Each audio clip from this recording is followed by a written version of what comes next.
Hello guys, in today's video I'm gonna show you how to copy link voice channel on your phone, on your server, easy and quick.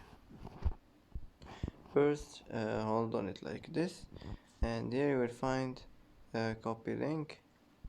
Click on it, and it should be copied. That's it. That's how to copy voice channel link on your account on Discord, easy and quick. And that's it for today. And that's it for today's video. If you like this video, don't forget to like and don't forget to subscribe. I hope this video is helpful for you, and thanks for watching until the end, and see you in the next video.